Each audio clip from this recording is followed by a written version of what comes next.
पश्चिम उत्तर प्रदेश के अति महत्वपूर्ण जनपद मुजफ्फरनगर के चितौड़ा में आज कृषि विज्ञान केंद्र के प्रशासनिक भवन का शिलान्यास करने के लिए उत्तर प्रदेश के कद्दावर मंत्री सूर्य प्रताप शाही पहुंचे और सूर्य प्रताप शाही के साथ यहां पर केंद्रीय मंत्री डॉक्टर संजीव बालियान, राज्य मंत्री कपिल देव अग्रवाल, विधायक विक्रम सैनी और इसके अलावा उमेश मलिक, विजय कश्यप भी यहाँ पर मौजूद थे, गणमान्य मौजूद रहे। और इस दौरान यहाँ पर भाजपा की नीतियों से सूर्य प्रताप शाही ने जहाँ पर अवगत कराया, वहीं उन्होंने विज्ञान केंद्र की विशेषता भी बताई। उत्तर प्रदेश के कृषि मंत्री सूर्य प्रताप शाही 11 अक्टूबर से लागू होने वाली स्वामित्व योजना की जमकर प्रशंसा की। उन्होंने कहा कि इससे ग्रामीणों का उद्धार होगा, ग्रामीणों को भरपूर लाभ होगा और उन्हें ऋण लेना भी आसान होगा।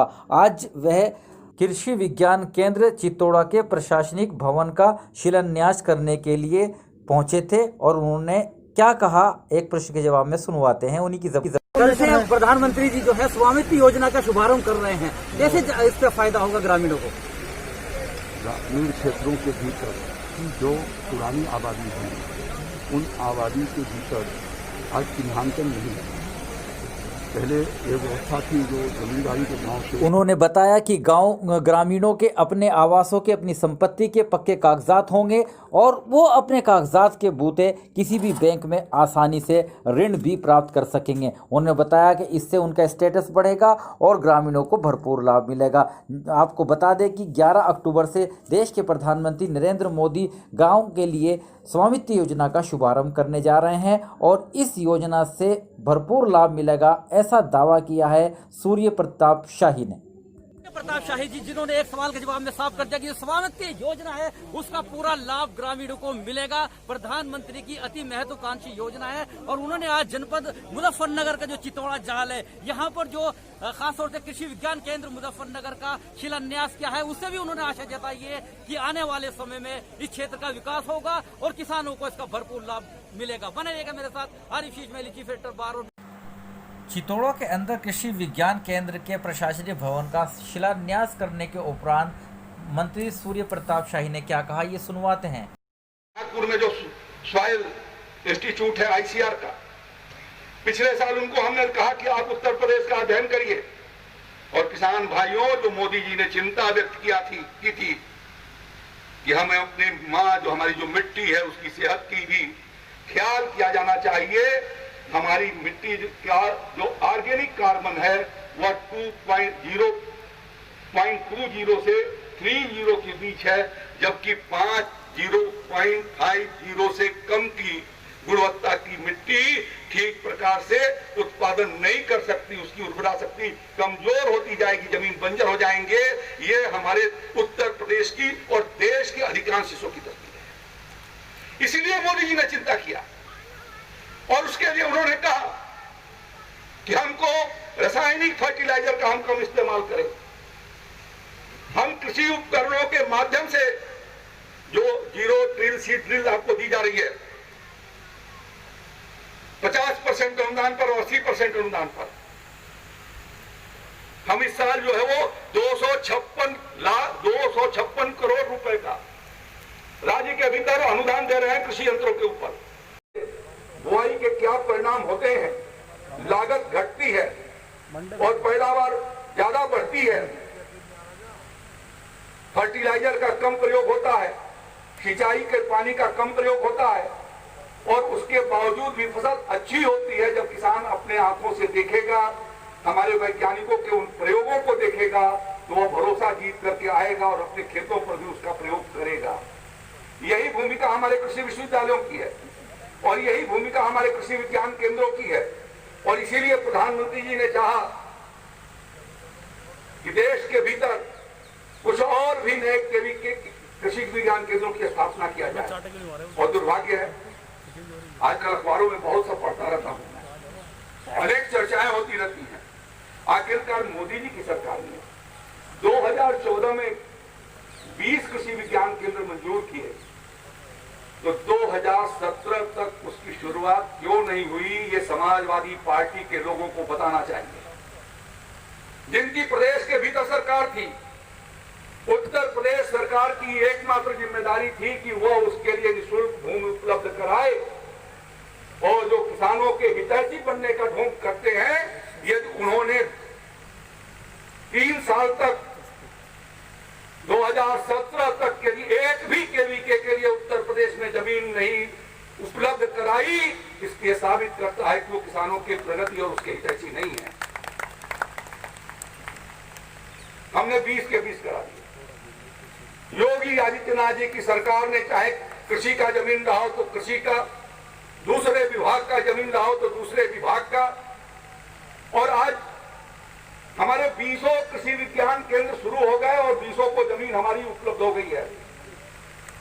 17 पर भवन के निर्माण कार्य उद्घाटन हम ही करना चाहते हैं और यही हमारे उत्तर प्रदेश के मुख्यमंत्री योगी आदित्यनाथ जी चाहते हैं। और इसलिए किसान भाइयों, जो हमारी भूमिका है कि प्रधानमंत्री जी ने इस बात को कहा कि किसान की आमदनी यही शाहजहांपुर का केवीके भी आप ही का है, और शाहजहांपुर के कार्यक्रम में उन्होंने नहीं बरेली के भीतर 16 में एक लक्ष्य रखा देश के सामने कि 2022 तक 5 साल के भीतर किसान की आमदनी को 2 गुना किया जाना है। इस मौके पर केंद्रीय मंत्री डॉक्टर संजीव बालियान ने जो उनका यह सपना था, उस सपने को साकार करने के उपरांत अपने विचार व्यक्त किए। सुनवाते हैं क्या कहा। विज्ञान केंद्र का शिलान्यास हो तो बड़ा कार्यक्रम। कोरोना से जस्ट पहले माननीय कृषि मंत्री जी ने समय भी दिया और मेरा मन था कि भव्य कार्यक्रम हो, पूरा क्षेत्र आए, लेकिन वो कोरोना का दौर ऐसा शुरू हुआ कि 6 महीने प्रतीक्षा करते रहे और 6 महीने बाद अब यह तय हुआ कि कुछ सम्मानित गांव के आसपास के 25-30 गांव के सम्मानित लोगों को बुलाकर उनके बीच में प्रतीकात्मक रूप में शिलान्यास किया जाए।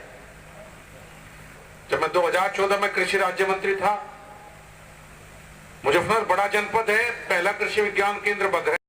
वहीं राज्य मंत्री कपिल देव अग्रवाल ने भी उत्तर प्रदेश सरकार की जमकर प्रशंसा की और उन्होंने क्या मांग रखी, क्या बताया, सुनवाते हैं उन्हीं की ज़बानी। जो उपज होगी उसकी क्वालिटी बढ़िया कैसे हो, बीज की क्वालिटी बढ़िया कैसे हो, आपके धान की, आपके गेहूं की, आपके चने की, आपके सरसों की क्वालिटी बढ़िया कैसे हो, बीज बढ़िया कैसे हो, वो सारी चीजें आपको यहाँ मिलने वाली। यानी किसान का आधारभूत उसकी जो जमीन है वो कैसे तैयार हो, ये करने का काम लगातार सरकार प्रदेश में और केंद्र में करने का काम कर। को खतौली को रोहाना सबको एथेनॉल का लाइसेंस मिलने का काम हुआ। एथेनॉल बनने का मतलब ये हुआ कि एथेनॉल आपका बनेगा तो आपकी चीनी के दाम बढ़ेंगे। किसान को जो गन्ने के भुगतान में अब तक दिक्कतें होती थी, 3 साल 4 साल 5 साल पिछली सरकारें भुगतान नहीं करती थी मित्रों, लगभग 53,500 करोड़ रुपए का भुगतान आप सबका रुका था। सारा भुगतान प्रदेश की सरकार ने करने का काम किया। और सबसे बड़ी बात यह है कि आपके गन्ने की रिकवरी बढ़ी, चीनी की रिकवरी बढ़ी, खेत में उत्पादन आपका बढ़ा। तो एथेनॉल के आने से आपके गन्ने का भुगतान वो जल्दी होगा, बढ़िया होगा, शुगर मिल स्वावलंबी होंगी, केवल शुगर मिलों को जेल में डालने से आपका भुगतान नहीं होगा। तो शुगर मिल भुगतान कैसे कर सके, के लिए उनकी आय दुगनी कैसे हो, ये लगातार काम कर रही है।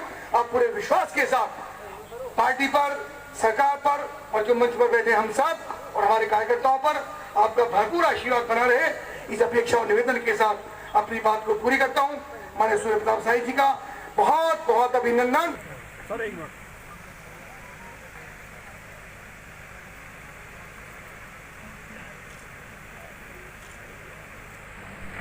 इस मौके पर वैज्ञानिकों ने उन्हें शहद ऐसे हमारे बीच में बहुत ही विज्ञान बहुत ही संघर्षशील महत्ता को दर्शाया। स्वागत करें।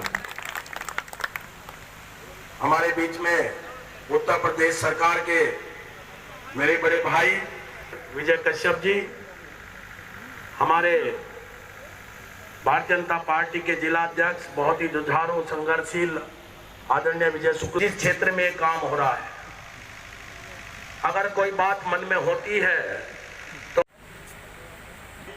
माननीय राजी, जिला महामंत्री, उपाध्यक्ष, मंत्री, मीडिया प्रभारी, उपस्थित जिला पंचायत सदस्य, प्रताप शाही जी उत्तर प्रदेश सरकार में मंत्री हैं, मैं आप सब लोगों से निवेदन करता हूं, एक बार जोरदार तालियां बजाकर उनका स्वागत करेंगे। उधर जानसठ में एसडीएम अमृतपाल कौर के दफ्तर के सामने भाकियों का धरना आज 10वें दिन के बाद समाप्त हो गया है। प्रशासन की और किसान प्रतिनिधियों की वार्ता के बाद आज इस पर विराम लगा और धरना उठ गया। धरने के बाद सभी लोग अपने घर को चले गए। आपको बता दें कि 17 तारीख में एक बड़ी पंचायत होगी जिसमें ये निर्णय लिया जाएगा। इसके अलावा आज किसान घर वापस हो गए हैं। इसके अलावा आपको सुनवाते हैं अमृतपाल कौर ने क्या कहा। 10 दिन से चल रहा था आईएएस ऑफिसर अमृतपाल कौर के दफ्तर के सामने। आज प्रशासन की वार्ता के बाद, कुछ दिन के आश्वासन के बाद वो धरना समाप्त हो गया। सीधे ले चलते हैं उप जिलाधिकारी जानसठ अमृतपाल कौर। आईएएस ऑफिसर उप जिलाधिकारी जानसठ अमृतपाल कौर ने बताया कि आज किसान प्रतिनिधियों से प्रशासन की वार्ता हुई। दोनों तरफ से वार्ता की गई है और शांतिपूर्ण सौहार्द के साथ मामला सुलझा लिया गया है। ये बताया गया जो भी किसानों की समस्या आई है उनकी मांगों को लिखा गया है, नोटिस किया गया है, जिनको उच्च अधिकारियों के सामने भेजा जाएगा। उच्च अधिकारी ही उस पर निर्णय लेंगे। उन्होंने ये भी बताया कि सरकारी भूमि पर ही सामुदायिक शौचालय का निर्माण होना है। एक प्रश्न के जवाब में उन्होंने बताया कि जो भी निर्णय होगा वो उच्च अधिकारियों के द्वारा ही निर्णय होना है। फिलहाल सामुदायिक शौचालय का निर्माण गांव में होना है, जिसके लिए आपसी सहयोग से रास्ता निकाल लिया जाएगा और आज धरना समाप्त कर दिया गया है किसान यूनियन द्वारा। ले चलते हैं किसान यूनियन के तहसील जानसठ के अंदर 10 दिन तक चला किसान यूनियन का धरना आज समाप्त हो गया है, क्योंकि एक हफ्ते का समय दे दिया गया है। आज प्रशासन से भी उनकी वार्ता है और उप जिलाधिकारी और एसडीएम के अलावा खासतौर से यहाँ पर जो तहसीलदार साहब ने उन्हें आश्वासन किया है। सीधे लेकर चलता हूँ, यहाँ पर जिलाध्यक्ष धीरेन्द्र लाटियान मेरे साथ जुड़ गए हैं। जी धीरेन्द्र जी, 10 दिन से भाकियों का धरना चल रहा था, काफी मांगे सबके सामने थी, क्या निर्णय लिया गया? देखो तो 34 साल हो गए चलते धरनों को। तो बात थी यहाँ किसान के खाद का क्या इंतजाम हो। ये बात करें शौचालय की, हम बात करें खाद की। बात शौचालय की नहीं है, शौचालय तो बनाना हम भी सहयोग करेंगे, सरकार की प्लान है। पर किसान का जो खाद है, कूड़ी करकट है, उसकी कुछ व्यवस्था करें, इसलिए यहाँ धरना चल रहा है। बात इसमें अगर ना भुगतान की विधि मोड़ ना मिल गई और यहाँ के ब्याज की भी तिथि को मिल गई, भुगतान कर दिया, उसके ब्याज की बात थी इसके साथ। अब अभी कितनी मांगे पूरी हो गई हैं? कितनी मांगे पूरी हो गई हैं आपकी, या कितना आप आश्वस्त हैं आज की जो समझौता हुआ है? देखो हम तो आज तक आश्वस्त हुए नहीं अधिकारियों से, ना सरकारों से हुए कभी। हम आश्वस्त है अपनी ताकत से, किसानों की, अपने आंदोलनों से। हमारा आंदोलन का रास्ता खुला गया है। 8 दिन का इन्होंने टाइम लिया और ये कहा कि 8 दिन में हम किसानों के खत्तों का इंतजाम कर देंगे। हम बात इनकी वोट मानने वाली बात नहीं है कुछ भी। यहाँ पर हमारा आंदोलन के रास्ते खुले हुए हैं। तो अब कब आगामी कार्यक्रम है? 17 तारीख की जैसे घोषणा करी है, कहाँ 17 में क्या करने जा रहे हैं? 17 तारीख जो है वो मासिक पंचायत है सिसोली, जो परंपरागत 35 साल से चली आ रही। उस पंचायत में जो निर्णय होंगे, किसान मुद्दों पर बातचीत होंगी। जो यहाँ आज का मुद्दा है, ये भी मुद्दा वहाँ पर उठागा।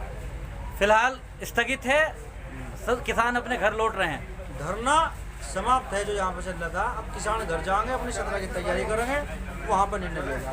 बहुत बहुत धन्यवाद। तो भी आपने सुना, भी आपने देखा, खास तौर से जो भारतीय किसान यूनियन के कार्यकर्ता थे, पदाधिकारी थे, वो आज 10वें दिन यहाँ से अपने घरों को वापस हो रहे हैं, क्योंकि उनको आश्वासन मिला है कि आने वाले वक्त में कोई ना कोई समाधान इसका हो जाएगा। जबकि उन्होंने कहा कि उनकी एक पंचायत होगी 17 तारीख में। 17 में जो मासिक पंचायत है उसी में निर्णय होगा, जिसके अंदर और भी बहुत से मुद्दे होंगे। बने रहेगा मेरे साथ आशीष मैली, चीफ एडिटर बार और bench news in today, Lucknow Muzaffarnagar. और भाकियों के राष्ट्रीय मीडिया प्रभारी मेरे साथ यहाँ पर धर्मेंद्र मलिक भी अब जुड़ने जा रहे हैं। जी धर्मेंद्र जी, खास तौर से आप समझौते में शामिल थे, कितने संतुष्ट नजर आए? नहीं, हमारे यहाँ अधिकारियों से बात हुई है ना, हमने बताया, अधिकारियों ने आश्वासन भी दिया है कि देखो एक सरकार की योजना है, उसके लिए ज़मीन की आवश्यकता थी, तो जो सरकार की ज़मीन थी वो मौके पर उसका उपयोग कर लिया गया, शौचालय के लिए है। लेकिन हम दूसरी ज़मीन गाँव के आसपास ही 1 हफ्ते में किसानों को उपलब्ध कराएंगे। तो ठीक है, हमने भी कहा कि भाई 1 हफ्ते में आप दे दो, और 1 हफ्ते में नहीं होता तो फिर हम इस पर कोई दूसरा निर्णय लेंगे, उसके लिए हम स्वतंत्र हैं। बहुत बहुत और 10 दिन तक चले इस धरना का आज समापन हो गया है। देख सकते हैं तस्वीरें, घर वापस जा रहे हैं। इससे पूर्व भी आज भी विभिन्न गांवों के ग्रामीण किसान, भारतीय किसान यूनियन के कार्यकर्ता उप जिलाधिकारी कार्यालय के पर बैठे थे और अपनी मांग जब तक नहीं मांगी जाती इस बाबत उन्होंने साफ कर दिया था कि अनिश्चितकालीन धरना जारी रहेगा, लेकिन दोनों के समझौते से धरना स्थगित हो गया है। अब 17 को होगा निर्णय। बने रहिएगा मेरे साथ। आरिफ शीश महली, चीफ एडिटर बार ओपन।